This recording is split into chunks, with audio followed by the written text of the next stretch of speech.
The latest sports update today by Play 8 Channel. Sa kakatapos lang ng laban ng ating pambansang kamao, kontra kay Barrios, na ikinatutuwa ng mga boxing fans sa buong mundo, lalo na sa kanyang Filipino fans.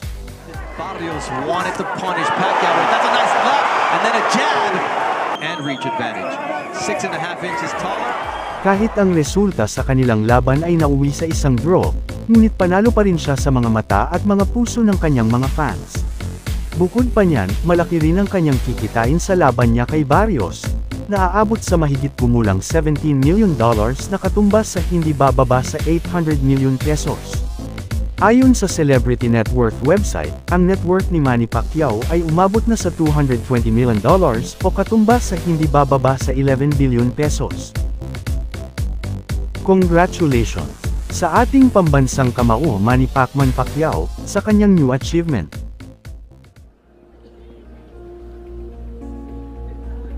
Balitang tennis muna tayo.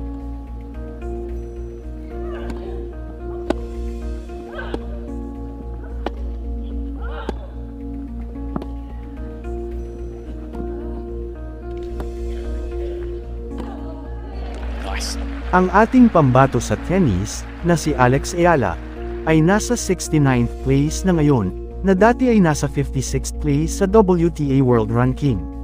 Sa dahilan na sa nakalipas na 3 linggo, siya ay hindi sumali sa isang competition. Ang 20 anyos na Filipino tennis star, ay nakipagkompetensya sa Wimbledon Open, noong nakaraang buwan ng Hunyo, na ito ay kanyang debut sa grass court. Ngunit siya ay hindi pinalad nang tinalo siya sa first round lang. Pero sa kabila nito, siya ang pinakaunang Filipino na sumali sa Wimbledon Open. Sa darating na July 26 hanggang August 7, si Alex Ayala ay sasali sa National Bank Open sa Toronto, Canada. Ito ay isang bilang paghahanda sa kanyang plano sa pakikipagkompetensya sa US Open ngayong August 18 hanggang September 7, 2025. At sa PBA naman, mamayang gabi na ang Game 5, 7:30 ng gabi sa Smart Araneta Coliseum.